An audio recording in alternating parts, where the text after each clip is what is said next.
Hello friends, this is Anu. Welcome to excellence coaching. आज हम discuss करने वाले हैं हीट। इससे पहले मैं आपके साथ डिस्कस कर चुकी हूँ। क्या क्या डिस्कस कर लिया है हम लोगों ने? लाइट, एंड सेकंड वन हमने क्या डिस्कस किया है? इलेक्ट्रिसिटी। ठीक है, अब हम डिस्कस करने वाले हैं हीट। हीट यानी कि आपका थर्मल प्रॉपर्टीज़ ऑफ मैटर और थर्मोडायनेमिक्स, वो सारे कॉन्सेप्ट इस हीट में कवर हो जाएंगे आपके। ठीक है, बहुत ही इम्पॉर्टेंट चैप्टर हैं। आप प्रीवियस ईयर के पेपर देखेंगे तो कम से कम एक पेपर में 10 क्वेश्चन, ठीक है, 10 से 11, किसी में 9 क्वेश्चंस, इस टाइप से क्वेश्चन आए हुए हैं। अगर आप मिनिमम 9 क्वेश्चन भी मान के चलें तो एक क्वेश्चन 4 मार्क्स का यानी कि 36 मार्क्स, और 9 से ज़्यादा ही क्वेश्चन आए हुए हैं आपके, 10, 11 इस टाइप से क्वेश्चन पूछे गए हैं। ठीक है, तो वेटेज बहुत ज़्यादा है, तो इस चैप्टर पे हम अच्छे से फुल आपको डिस्कस करेंगे इसके बारे में, लेकिन इन शॉर्ट में करेंगे। जो इम्पॉर्टेंट होगा उसको हम डिस्कस करेंगे। मेनली इसमें फॉर्मूलेज बहुत सारे हैं जिसके बेस पे न्यूमेरिकल्स आए हुए हैं, काफ़ी अच्छे खासे न्यूमेरिकल्स पूछे गए हैं इस पर। ठीक है, तो पहले मैं डिस्कस कर लेती हूँ कि इसमें आपका हीट यानी कि ऊष्मा है ना। एंड हिंदी मीडियम के बच्चे बार बार बोल रहे हैं मैम हिंदी में एक्सप्लेन करो, हिंदी में एक्सप्लेन करो। देखो, मेरे लिए भी थोड़ा डेफिनेशंस को हिंदी में लिखना मुश्किल है, मुझे उसमें भी पढ़ना, फिर हिंदी में उसे एक्सप्लेन करना, हिंदी में पढ़ना थोड़ा टाइम कंज्यूमिंग है, और आपको पता है कि टाइम इतना है नहीं। ठीक है, लेकिन एक्सप्लेनेशन मैं हिंदी में कर रही हूँ, तो जो मैं बोलती हूँ आप उसे हिंदी में नोट डाउन कर लें, और जहाँ मुझे लगेगा कि हिंदी में बताना है तो मैं उसको हिंदी में भी आपको बोल के नोट्स बनवा दूँगी वहाँ पे। क्लियर है इतनी बात? बाकी अगर कोई फॉर्मूला आता है, कोई डेरिवेशन आती है, तो वो तो एज इट इज़ रहती है दोनों ही लैंग्वेज में। ठीक है, तो आप उसे नोट डाउन कर लो। मेन तो आपके फॉर्मूले होते हैं जहाँ पे आपको न्यूमेरिकल पूछा जाएगा, और कोई कॉन्सेप्ट है तो वो हिंदी में आपको समझा ही रही हूँ मैं। इतनी बात क्लियर है?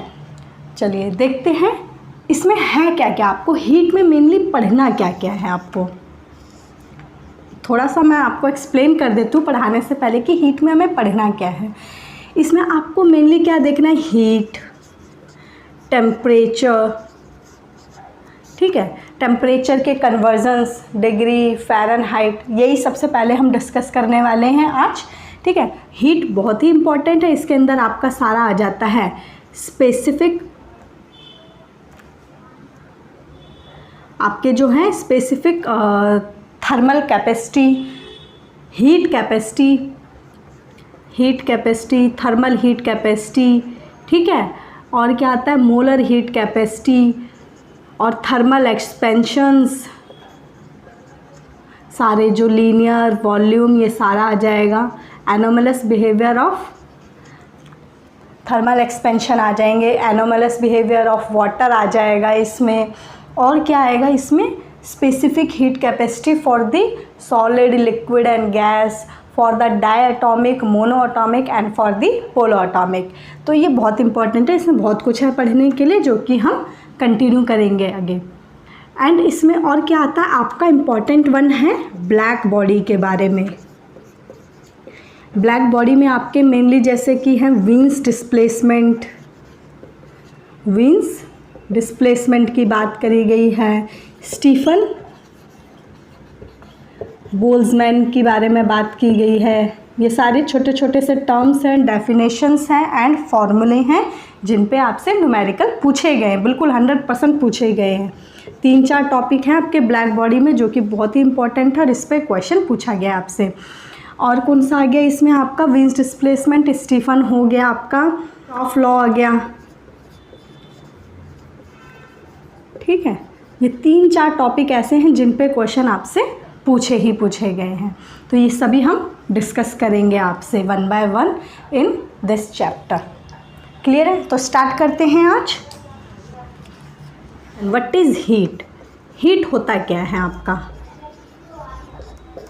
Heat is a form of energy, it is a form of energy transfer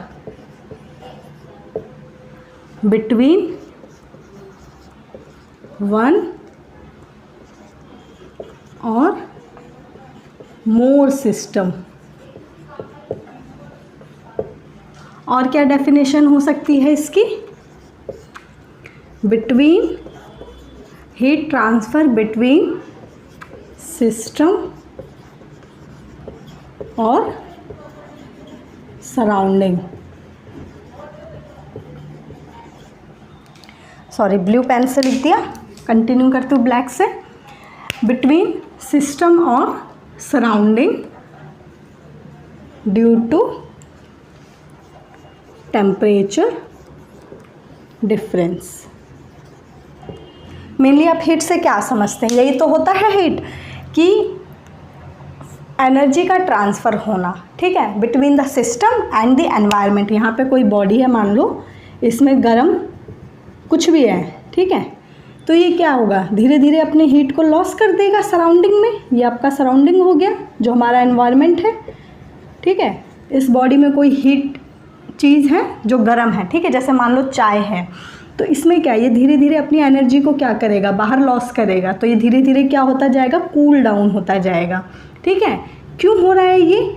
temperature difference की वजह से। दो, यहाँ पे टेम्परेचर जो है ज़्यादा है और यहाँ का टेम्परेचर कम है। जो टेम्परेचर मूव करती है या ट्रांसफ़र करती है फ्रॉम दी हाई से लो की तरफ, यहाँ पे टेम्परेचर ज़्यादा है और यहाँ पे टेम्परेचर कम है, तो हीट क्या होगी, यहाँ पे लॉस हो जाएगी और ये धीरे धीरे कूल डाउन हो जाएगा। और तब तक होगा जब तक कि दोनों का टेम्परेचर क्या ना हो जाए, सेम हो जाए। जैसे ही टेम्परेचर सेम हो जाएगा, हीट का लॉस होना बंद हो जाएगा।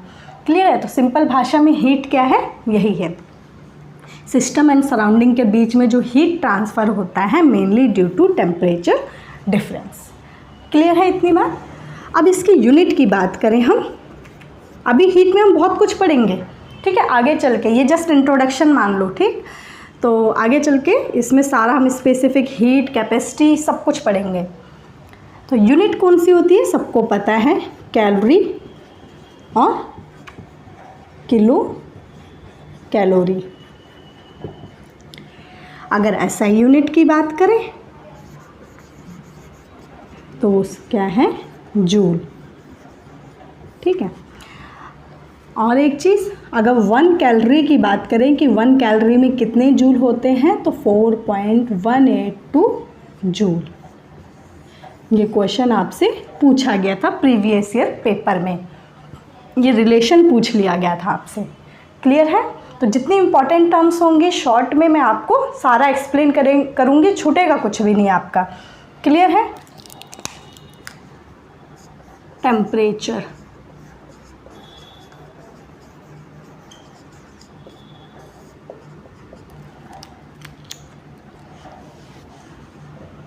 मेनली टेम्परेचर होता क्या है,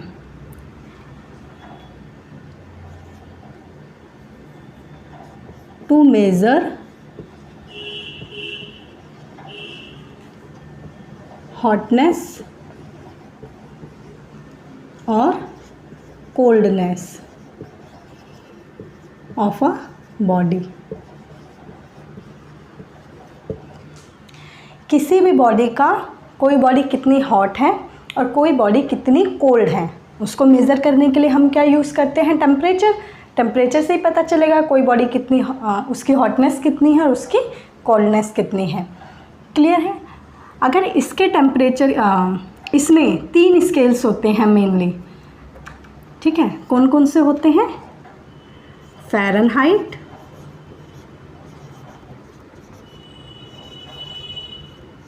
it is denoted by capital F, Celsius denoted by capital C and is kelvin capital K।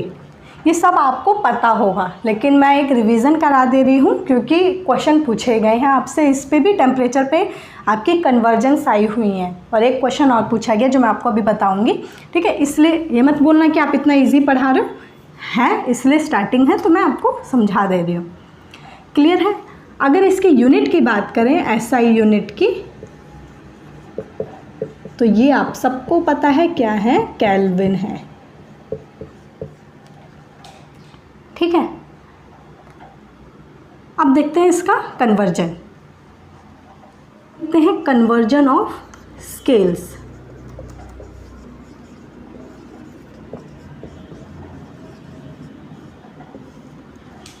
Fahrenheit से केल्विन में कैसे चेंज करना है, केल्विन से सेंटीग्रेड में कैसे चेंज करना है, उसकी कन्वर्जेंस देखते हैं। एंड न्यूमेरिकल्स पूछे गए हैं आपसे इस पे।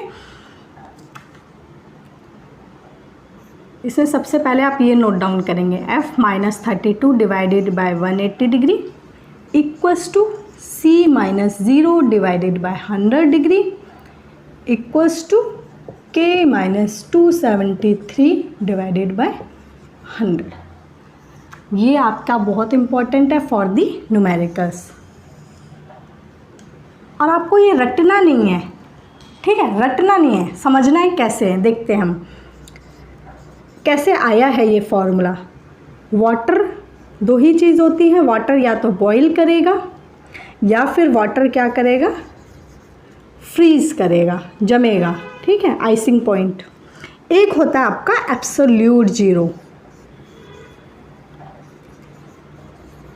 इसके बारे में हम यहाँ पे सिर्फ फार्मूला मतलब इसकी वैल्यू देखेंगे एब्सोल्यूट ज़ीरो पे, इसके बारे में डिफ़ाइन हम बाद में करेंगे। क्लियर है। अब यहाँ पे आता है आपका फ़ारेनहाइट में, सेंटीग्रेड में एंड केल्विन में। सबसे पहले आपको पता है सेंटीग्रेड को देखते हैं। सेंटीग्रेड में आपको पता है कि वाटर बॉयल कौन से टेम्परेचर पे होता है, 100 डिग्री सेंटीग्रेड पे, एंड फ्रीजिंग पॉइंट क्या होता है, 0 डिग्री सेंटीग्रेड। ये तो सबको पता होगा, छोटी क्लास से पढ़ते आ रहे हैं हम लोग। क्लियर है। अब इसको केल्विन में अगर हम करें और फ़ारेनहाइट में हम करें, तो फ़ारेनहाइट में अगर हम यहाँ करेंगे तो ये हो जाता है आपका 212 डिग्री फ़ारेनहाइट। और अगर हम इसके फ्रीजिंग पॉइंट की बात करें फ़ारेनहाइट में, तो वो होता है 32 डिग्री। क्लियर है। और केल्विन में आपको पता है 273 इसकी वैल्यू होती है। तो सेंटीग्रेड में अगर आप 273 को ऐड कर देंगे तो कितना हो जाएगा केल्विन में, 373 डिग्री। इसमें 273 ऐड कर देंगे। इसी तरह इसमें भी 273 डिग्री ऐड कर देंगे तो यहाँ पे कितनी वैल्यू आ जाएगी, 273 degree in kelvin. Freezing point in kelvin में क्या हो जाएगा, 273। बॉइलिंग पॉइंट केल्विन में क्या होगा, 373। अगर फ़ारेनहाइट में बात करें तो वाटर बॉयल होगा 212 पे एंड फ्रीजिंग होगा 32 पे। क्लियर है इतनी बात। तो देखो आया कैसे है ये फॉर्मूला। इन दोनों के बीच का आप डिफरेंस देखो, ये है 180 डिग्री का डिफरेंस इन दोनों के बीच का। इन दोनों के बीच का डिफरेंस देखो, ये है 100 डिग्री का, और इन दोनों के बीच का डिफरेंस देखो वो है 100 डिग्री का। तो आपको करना क्या है, यहाँ पे F minus freezing point, F minus freezing point, freezing point क्या है आपका 32 डिवाइडेड बाय इनका जो डिफरेंस है उससे आप क्या कर देंगे, डिवाइड कर देंगे। क्लियर है। इसी टाइप से यहाँ देखें C minus freezing point is 0 degree divided by दोनों का डिफरेंस। इसी टाइप से यहाँ पे केल्विन में K minus freezing point 273 degree divided by उन दोनों का डिफरेंस। तो ये इस तरह से फॉर्मूला बना है यहाँ से, ठीक है, इस टेबल से।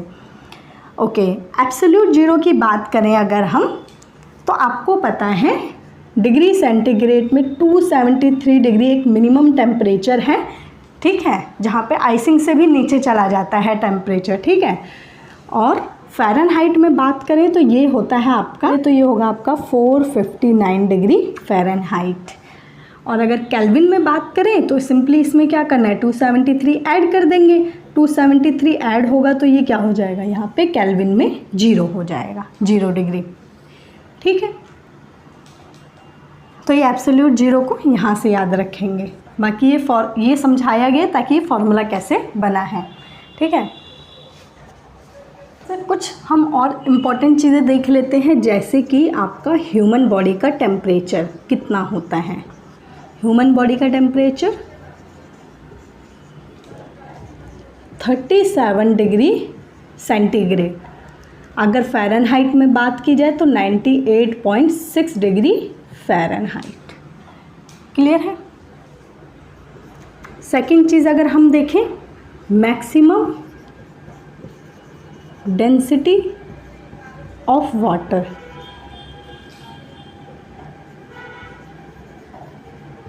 किस टेम्परेचर पर वाटर की मैक्सिमम डेंसिटी होती है। मैक्सिमम डेंसिटी हम इसको ज़्यादा एक्सप्लेन करेंगे जब हम डिफरेंट बिहेवियर ऑफ वाटर को पढ़ेंगे कि वाटर का डिफरेंट बिहेवियर होता है, क्यों होता है उसे हम एक्सप्लेन करेंगे।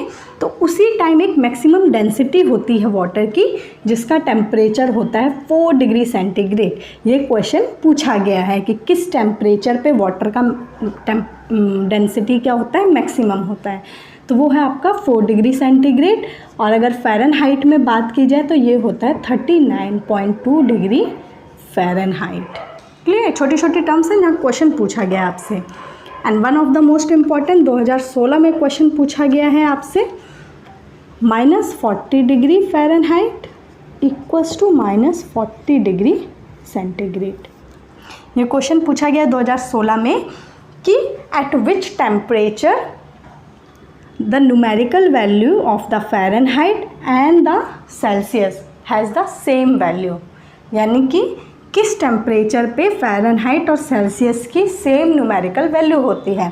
तो ऑप्शन में दिया हुआ था -40, तो आपको इस पर टिक करना था। ठीक है, तो इस टेम्परेचर पे वैल्यू दोनों की सेम होती है। ठीक, तो ये सब कुछ आपका ऑल अबाउट टेम्परेचर था। सारा इंपॉर्टेंट चीज़ इस पे आपका कन्वर्जन पूछा जा सकता है, और ये 2 क्वेश्चन पूछे गए हैं प्रीवियस ईयर में, तो इम्पॉर्टेंट वन मैंने आपको डिस्कस कर दिया। क्लियर है?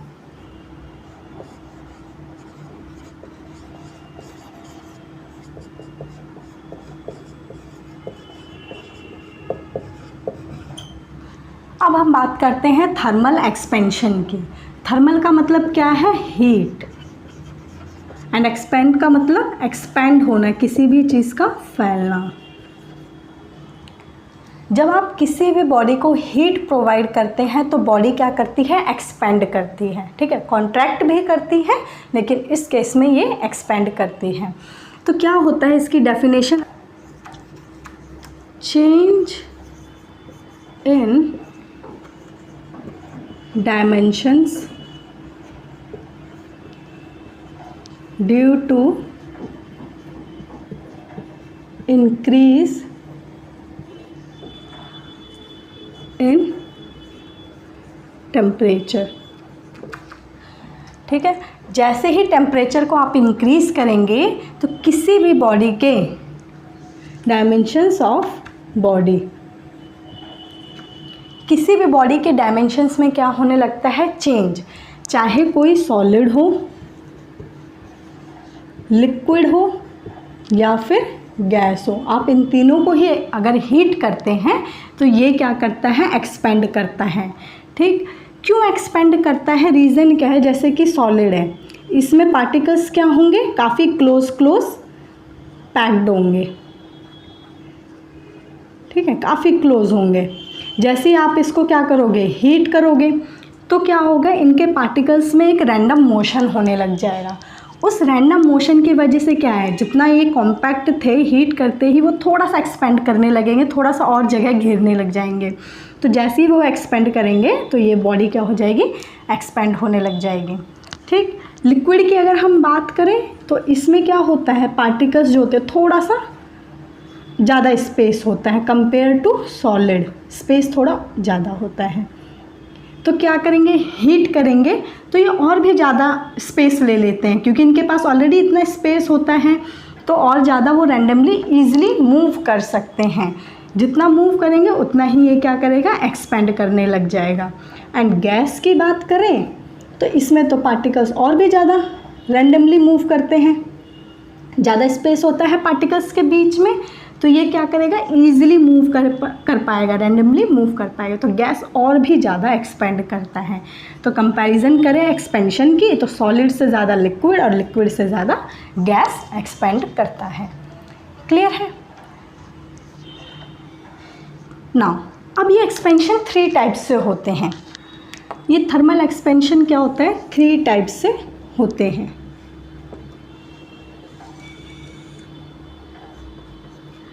होता है आपका लीनियर,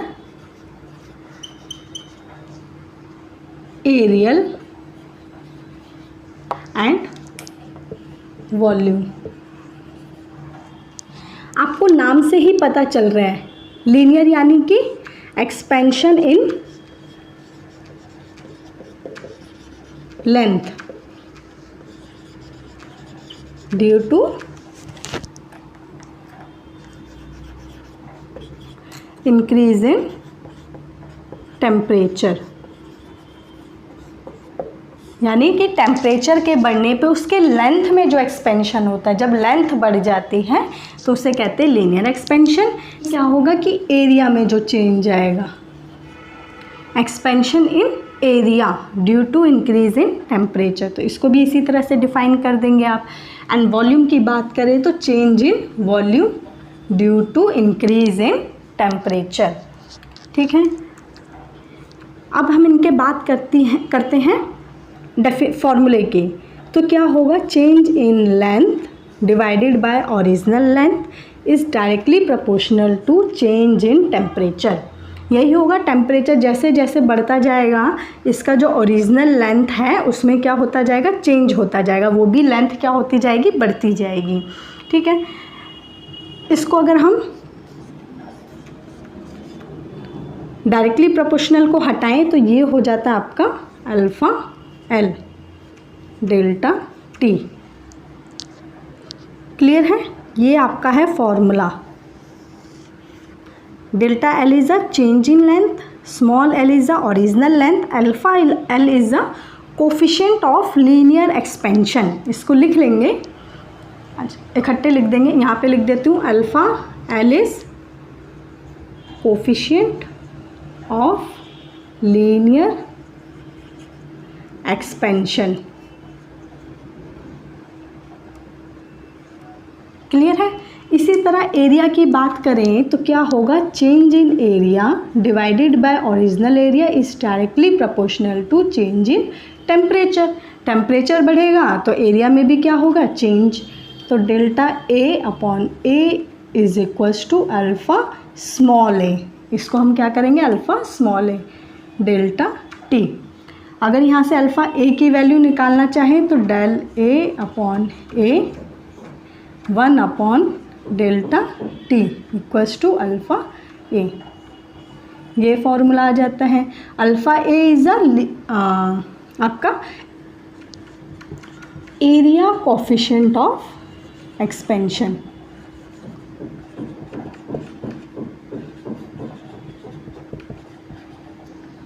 क्लियर है। अब वॉल्यूम की बात करें तो क्या होगा, delta V upon V is directly proportional to change in temperature, that is del V upon V equals to alpha V denoted करेंगे and delta T। Now delta V upon V is 1 upon delta T equals to alpha V and alpha V is a volume coefficient of expansion. Clear है। तो ये आपका है thermal expansion पे, ये आपका linear, aerial and volume. ये फॉर्मूले आप नोट डाउन कर लेंगे क्योंकि न्यूमेरिकल में यूज़ होता है इनका। क्लियर है इतनी बात। चलिए आगे देखते हैं। और जितना ज़्यादा कोफिशिएंट ऑफ एक्सपेंशन होगा,